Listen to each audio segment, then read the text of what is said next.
All right, chat. We got some Veilguard. Well, not technical. Well, kind of technically Veilguard news. Kind of. Sort of. Kind of. We sort of got some kind of Veilguard news. So you guys remember the one person that was the director or so for Veilguard? So apparently Veilguard be blasting my YouTube algorithm. Sometimes for me too, you know. But apparently, the director for Veilguard moved over to Baldur's Gate, apparently. Which is going to be very interesting to kind of see that, but who knows? Who knows? We'll see what happens. Anyways, our boy Rev here has the scoop on the news, so let's go take a look, shall we? Hey, what's up guys, Rev here. So today we have a lot of gaming related news to cover, and there's one theme that we've covered before that's going to tie together a lot of these developments, and that theme is failing upwards, where people in the gaming industry are a part of failed projects, failed games, and even some that are so bad they tank entire studios, but instead of facing actual consequences on their career for being a part of these things, they instead get promotions and new opportunities. Now, I have a very concerning update regarding some of the ex-BioWare employees who have moved on to new positions. And to give you some context here, we're of course talking about Veilguard, right? Veilguard was such a colossal failure. Even the shills have to admit it at this point. And we saw what happened here. Delusions of grandeur were a part of the problem here. An ex-member of BioWare and the Dragon Age team has come out recently and said, this was supposed to be a $1 billion franchise for EA. We all know that didn't work out. This is likely the last Dragon Age game EA. an absolute failure. EA. Now, of course, as a result of this, there were some consequences. There were layoffs at BioWare. However, some people would immediately find new opportunities, and that includes 2 writers who then immediately found themselves with new opportunities to work on Ghost of Yotei. Oh my. I don't think they would hold that high of a position for Ghost of Yotei anyways. Ghost of Yotei writers previously worked on Dragon Age the Veilguard. Was this before the release date or before the production, or is this like after, or was this actually after, you know, all of that stuff? Because of course, because my apologies, but that's pretty important information if it was before, after, or during the development of it. Just kind of like, it kind of clears a more bigger picture, you know? They already destroyed one beloved franchise. They're going to go try to do it again with Ghost of Yotei. But one thing that we also covered was Karine Busche, the director of Dragon Age, and she is someone who basically jumped ship. Okay, in the gaming industry, nobody goes down with the ship anymore. She saw the layoffs coming and she ditched. She got out of there. She roached. And immediately started finding new opportunities that everyone is seemingly trying to hide. People were wondering, where did she go? Well, eventually it was confirmed that she is at Skeleton Key. And Skeleton Key is a part of Wizards of the Coast, which is an incredibly woke company, right? They're a Sweet Baby Inc. partner, and they're responsible for absolutely destroying Dungeons and Dragons over the past bunch of years. Now, here is a disturbing update regarding Karine Busche and what she might be doing over at Skeleton Key. It turns out she might be helping develop Baldur's Gate 4, because again, of course, this is happening. So she can be a part of one of the most nightmarish implosions of a franchise we've seen, and now she gets to do the same with Baldur's Gate, and that sucks. Okay, anyone who thinks this is not concerning, you're giving someone a pass when they shouldn't be given a pass. Okay, hold on, you didn't read the rest. If this turns out as this not finalized, well, you had literally just one recent great run, Baldur's Gate franchise, getting the Dragon Age Veilguard treatment already. What makes it all so hilarious is how much WOTC is trying to keep it quiet. Dragon Age the Veilguard director Karine Busche has been quietly hired by Wizard of the Coast after leaving BioWare. Karine has been placed in the newly formed Skeleton Key Studios as a game director, which might develop Baldur's Gate 4. Wizards of the Coast kept hiring process of the director discreet, likely to steer away from any controversies. Oh, I don't know about this one, to be honest. I don't know, man. I wonder where Natsuko is at. I want to know what Natsuko thinks about it, because she loves Baldur's Gate 3. So I wish we could have her input on this situation itself. I don't know, man. I don't know if I would put her as a game director, in my personal opinion. I think I would personally I'd probably make her as co-director, or, you know, assistant or so for the actual director itself, to kind of see where, you know, where this goes off. But hey, man, that's their studio. They do whatever they want. Personally, for me personally, if I'm opening up a game studio, right, and I need to hire a new game director, right, for a new project, right? Of course, I'm gonna be looking at their resume to see like what games they worked on and all this other stuff. And if I see that there's a lot of misses and hits or so, there's a lot of misses, well, mostly a lot of misses or so with the with their game catalog that they've created on the road or so, whatever game they decided to make, right? Let's say they made like 10 games, right? And then about like 8 of those games were failures, right? Let's say, for example, they worked on Anthem, right? For one of them, right? They worked on Dragon Age, right? And then they worked on the Mass Effect Andromeda. Then they moved over and they worked on, you know, WOTC is in the past few months reached out to a DEI company regarding Magic the Gathering, and they changed the name of a set of cards that came out many years ago because in India part of the name translates to black. No one ever complained about the names of the set. Oh, I see. Okay. That's interesting. Yeah, I don't know. If I see someone who has like not really a good track record with like great game direction or so, it just tells me that their leadership direction type of how to stir the ship or so with the game itself, it just kind of feels like it's not gonna be great, you know, because she's a lead director, so I assume she's like the game director, so she's gonna be the game director for Baldur's Gate 4. Well, personally, I'm not gonna play Baldur's Gate 4 if it comes out in the future, right? Because number one, right, I wasn't really that interested in Baldur's Gate 3. It's a good game and everything, I can respect it and all that stuff, but I don't know, it's gonna be the same thing. I'm not gonna play Baldur's Gate 4, so. Thinks this is not concerning. You're giving someone a pass when they shouldn't be given a pass, okay? Baldur's Gate 3 is an immense success, okay? We can see a year and a half after release, still around 60,000 in-game players right now. And that's actually one of their lowest numbers I've seen in quite some time. So that just tells you how continuing the relevancy is of Baldur's Gate 3. Now, I can't think of anything that concerns me more than bringing in someone like Karine Busche to Baldur's Gate. Okay, that is very concerning because she's obviously very woke. She is a trans person who's obviously made it very clear that her own gender ideology and her political beliefs bleed into the products she's responsible for making. And if she's the director of Baldur's Gate 4, I'm very concerned, or at least has some sort of major hand in its development. I think that is very concerning because Baldur's Gate 3 kind of teeters on the perfect balance of having some elements that, you know, your traditional quote-unquote woke people might like, while also giving people freedom of choice in the game if they want to see that sort of stuff or not. The difference with Veilguard is it was forced upon you. You were forced and lectured at, and that's why that game is woke, and that's why Baldur's Gate 3 isn't woke.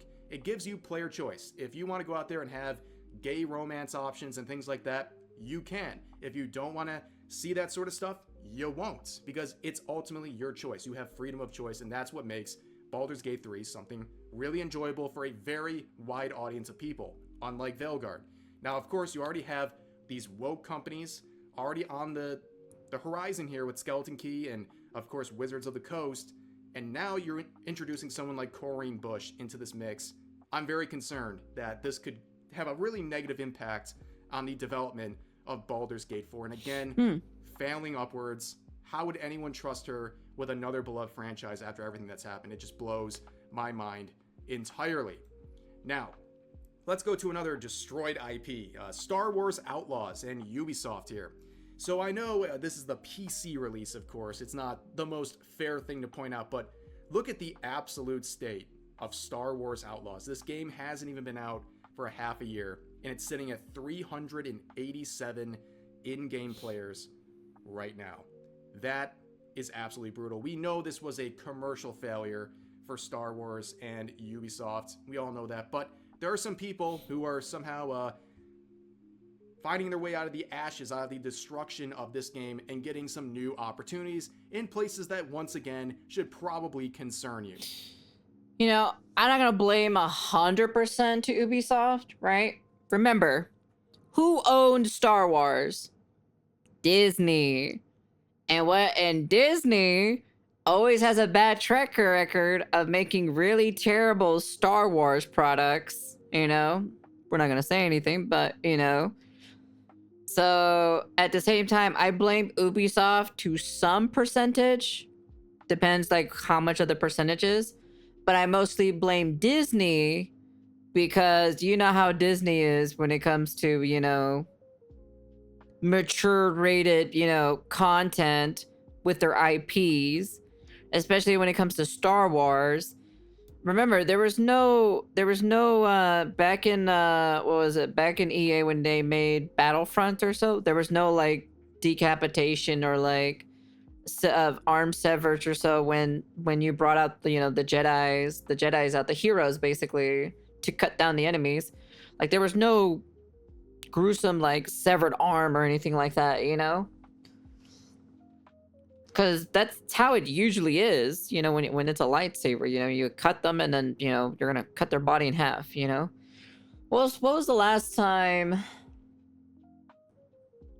I'm like trying to think, what was the last time they cut off somebody and showed it in the scene? I think it was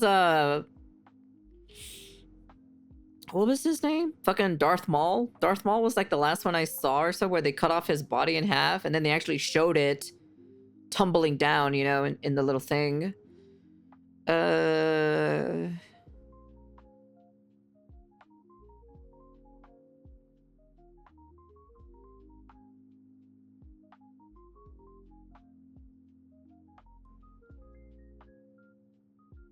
I don't know if Count Dooku counts. I don't think it does, because they just kind of like show him. They kind of, you know, kill him off screen or so. But I know Darth Maul was the one where they cut off half of his body or so. And then later on or so, once Disney owned it, bought the rights for Star Wars, it was just kind of like, eh. So here's this individual, Kuba Wichnowski. This is a person who is a former person at Ubisoft, and in particular, Star Wars Outlaws. They're a developer. And now they have a new opportunity. Where? Oh, they're rejoining CD Projekt Red. And of course, with this image, it's clear they're going to be working on The Witcher 4. Now, this again, why is this happening? How does this keep happening? I don't know. But man, oh man, just like the last group, probably a match made in heaven, right? You have an ex-Ubisoft person now joining CD Projekt Red, which is an incredibly woke company. I don't think that's controversial to say at all. If DEI was a drug, that's their personal fentanyl. Like, they are addicted to it. They will never quit it, and they'll go right down into the dirt with it if that's what's going to happen, right? They are extremely dedicated to DEI, and that always raises concerns about anything they're making, right? And if that's going to influence not only the direction of the game, but also, more importantly, the people who they're hiring to make it, the kind of people and the kind of agenda that's included with that. And seeing someone like this go straight from Ubisoft back to CD Projekt Red, it's not very surprising. And again, it adds another layer of concern to The Witcher 4. A lot of people... Okay, before this, right? Let me take a look at this real fast.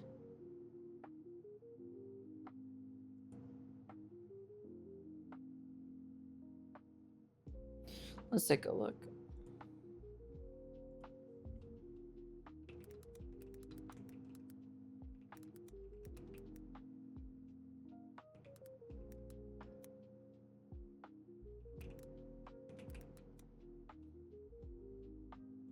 What is environmental artist?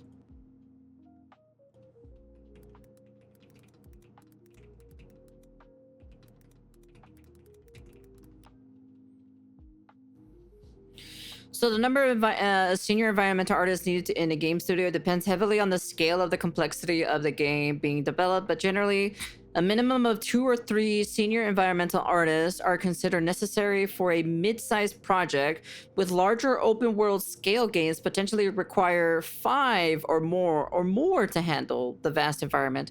Okay, so it requires at least between, like, because it's an open world for the Star Wars one, right? So we're gonna say maybe 6. We're gonna say 6, right? We're just gonna say 6 for an example. So at this very moment, it's just mostly like environmental artists. So it's just basically just kind of like doing the environment itself than actual like anything like super important, you know?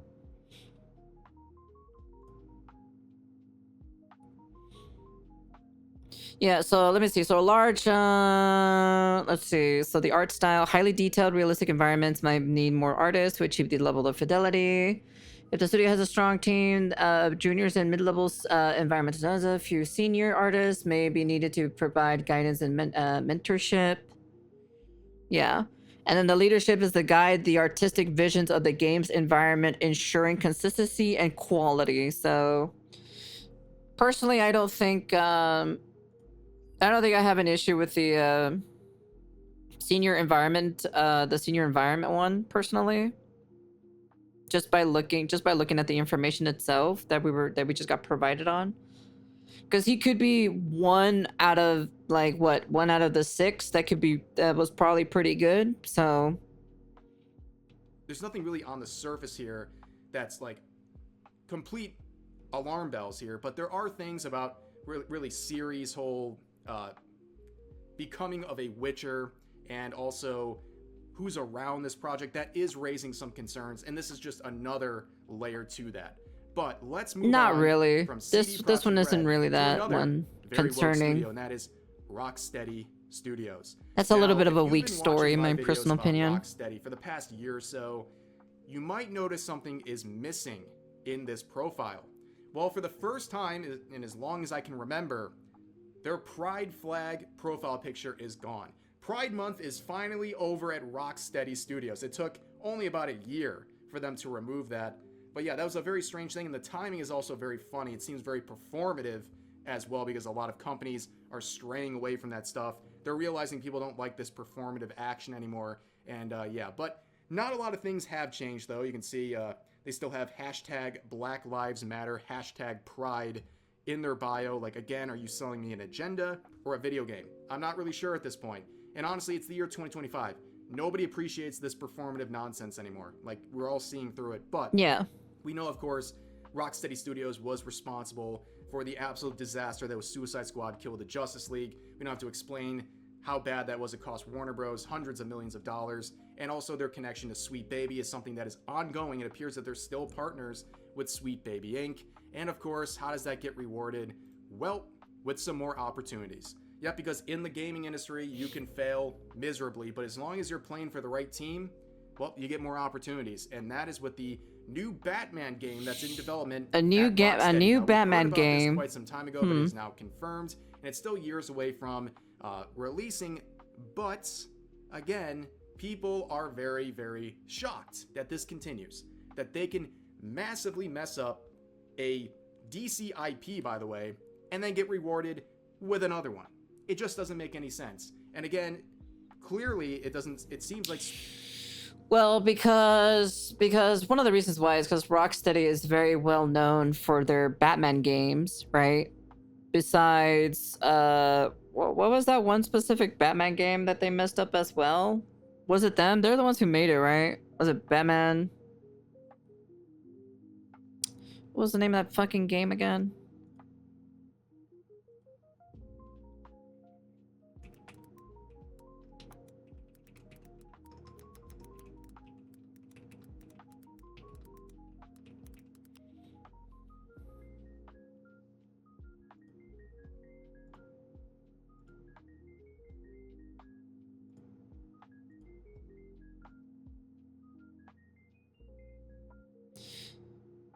I was just wondering if they made that one specific Batman-esque game. What was it called again? Oh yeah, here it is. Is it this one?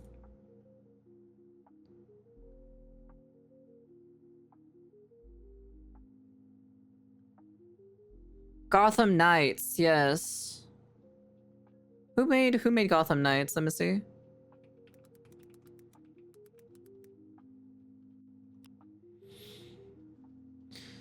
Oh, it was Warner Brothers. Never mind. Never mind. But yeah, like Rocksteady's like specific games or so when it comes to let's see.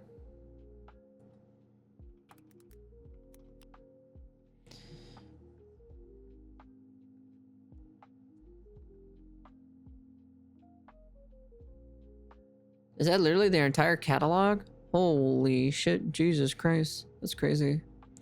But yeah, overall, like, that's all they're known for is just the Batman games. That's it.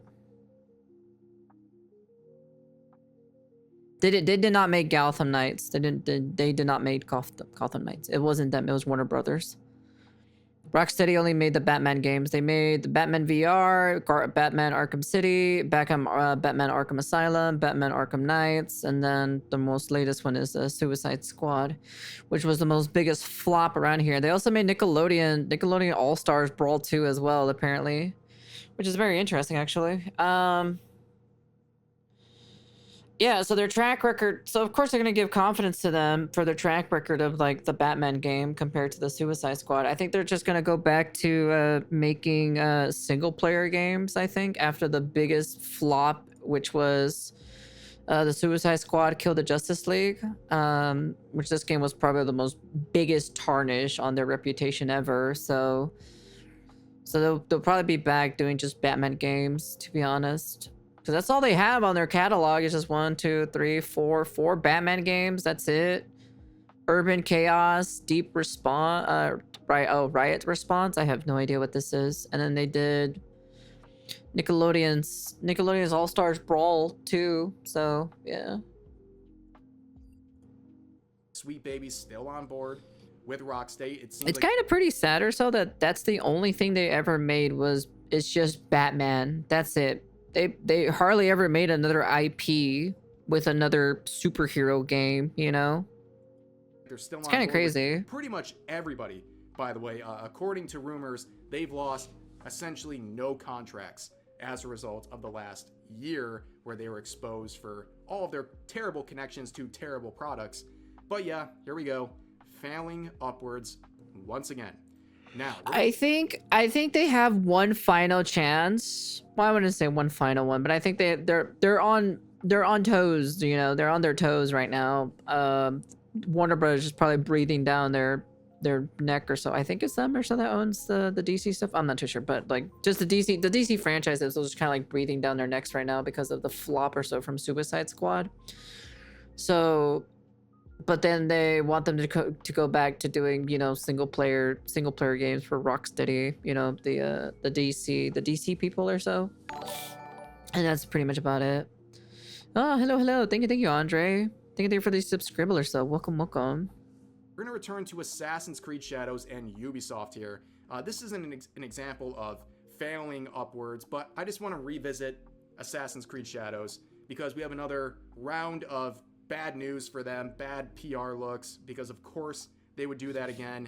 And at this point, it's almost getting so redundant with Assassin's Creed Shadows and Ubisoft. Like, I can't even make like a like this, like the main presentation of the video. It's got to be buried towards the end because we're just like, how many Assassin's Creed videos can we make? It's getting exhausting. But here is the link. I know, tell me about it. I'm also getting tired of Assassin's Creed, making Assassin's Creed content.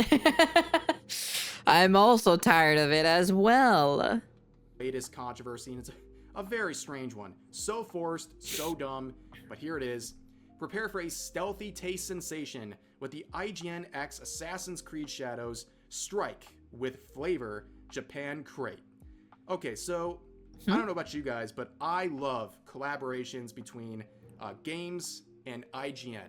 People go crazy for IGN. The gamers, they love IGN. They can't get enough of IGN. Having their name slapped on there, it's an instant success. Who likes But why are people IGN? mad? What? For real, though. Well, down here it says, new IGN exclusive Assassin's Creed Shadows Boxu Box. Boxu. I don't speak Japanese, but I immediately know there's something not right here. Boxu and people would box. point that out. A Boxu box. Bro, this is getting pathetic. Just give it up already. This is literally box in katakana. You didn't go with this right here or something. Just the bare minimum. Ubisoft clearly doesn't give a shit. So yes, ladies and gentlemen, their Boxu box. It just literally means box. Box. Again, with most things involved, Even I knew that too as well, which that makes it pretty funny. Ubisoft in this game, it's not some in-your-face. You guys want box chat? Example of I'll order something, some box but it's just for you so guys. dumb. Like, basic research would have prevented this. Really, just having ears would have prevented this. Like I said, Boxu box. Really? Box. It's just embarrassing at this point. I don't really know what else to say about this game. We're a month and a week away from its release, and we'll have to wait and see. Again, I don't think this is going to be the biggest failure. Man, I was kind of deciding like not to want to play this game, but I'm just like thinking, you know what? We should probably play this game and make content out of it, to be honest. We should just make content out of it, in my personal opinion.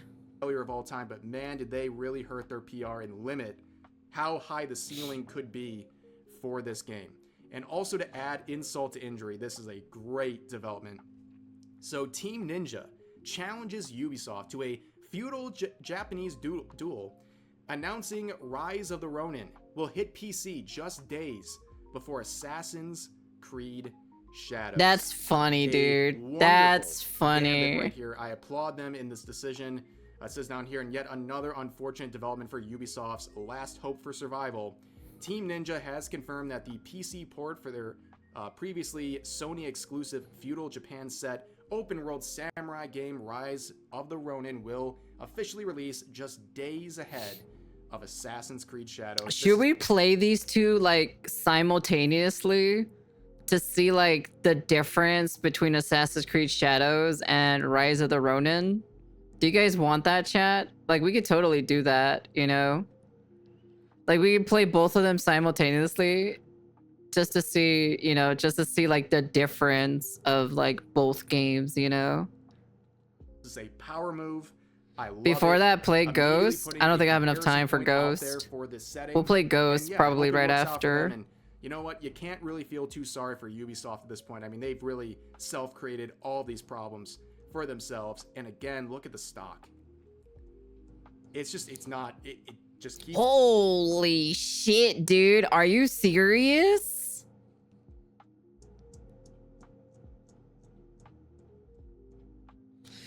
Man, can I buy some stocks from Ubisoft now?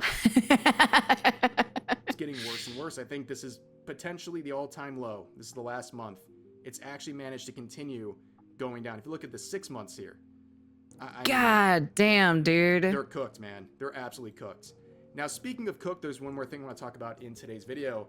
The PlayStation If you Network fuck the was exploration. cooked for quite some time, and this made people quite upset. How does this happen? How do you have such big technical issues? Well, you can see this article from PC Gamer, which I'll say, one of their better ones. I mean, it's still bad, but it's better than the usual. They say the PlayStation Network outage proves PC gamers were right Yeah. to resist its mandatory We were looking into this sign-in actually. requirement.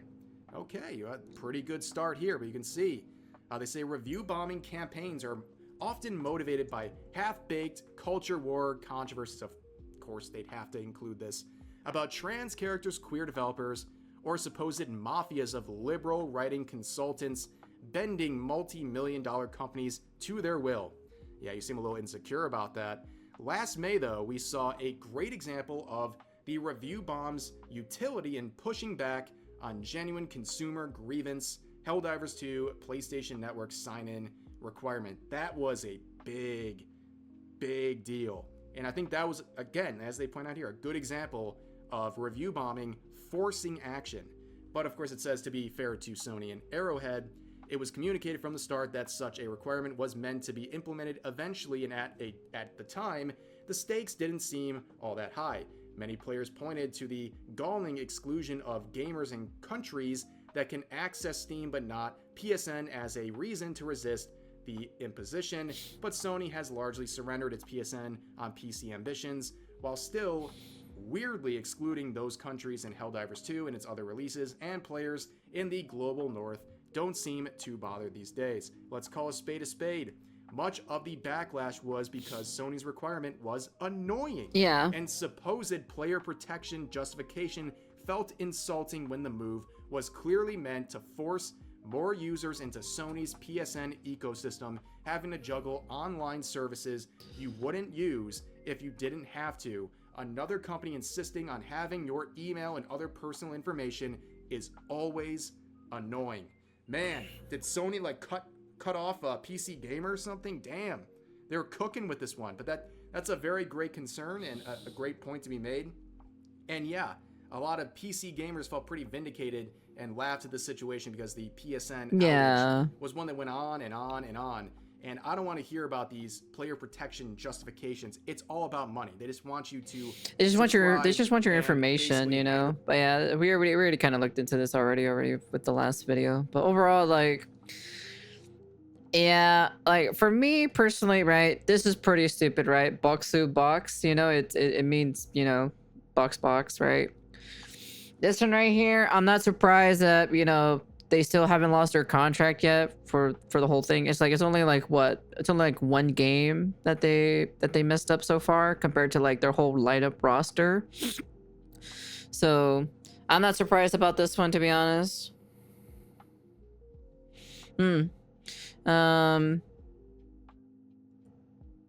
This one right here, I'm not really too worried, right? I'm not really too worried about this one as much because he's just only doing environment stuff.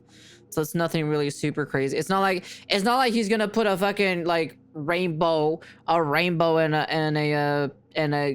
some kind of like unicorn in the background or something in The Witcher 3, you know. That's not what they're gonna do. So this one's kind of a bit of a weak sauce of a news, to be honest. This one was very interesting that they hired the director from Veilguard into the Baldur's Gate dev team, which is, you know, very interesting. I think it's one of the subpar developers. Yeah, in a newly formed Skeleton Key Studios. So they made a new specific studio for this one for Karine to take over to be the game director. I'll be very interested to see what specific game they're gonna work on this new studio underneath the umbrella of Baldur's Gate. What is it, Larian, right? Larian Studios, right? So I'll be very interested to see. Apparently some of them say that they're gonna work on Baldur's Gate 4. But I don't know. Maybe they'll probably start them off with a new project first before they do Baldur's Gate 4. Unless like the what is it, the people at Wizard of the Coast or so tells them to like, you know, tells them, no, we need to make Baldur's Gate 4 because this game was so massive that we need a number 4 now, you know. Who knows? Like at the end of the day, right? For me personally, I'm not gonna play the game because it's something that I'm not really that interested personally. It's just kind of like whatever.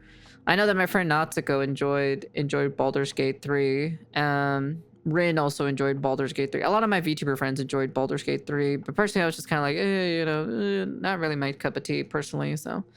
But anyways, yeah, that's the end of the news. Yeah, you can comment, like, subscribe to all that fancy jazzy stuff. Yeah, it's like it's very interesting to kind of hear like some gaming news stuff that, you know, like, yeah, some of these were kind of a little bit weak. Like this one was pretty weak. This one's not really super important as much, right? Because we just looked into it of like how many actual, like, what is it, art developers, art environmentalist, senior environmentalist artists. So for me personally, I'm just like meh. It's just kind of meh for me for the news on that. This one doesn't surprise me because they've only made one flop of a game compared to the rest of their lineups. But if they do flop this one, right? If they do mess up the Batman game, right, that they're making, they might be laying off some people off of there. And then Assassin's Creed news, well, it's Assassin's Creed. What do you want? what do you expect? You know. It's Assassin's Creed, man. There's nothing different with Assassin's Creed. But anyways, yeah, that's the end of the video. And peace.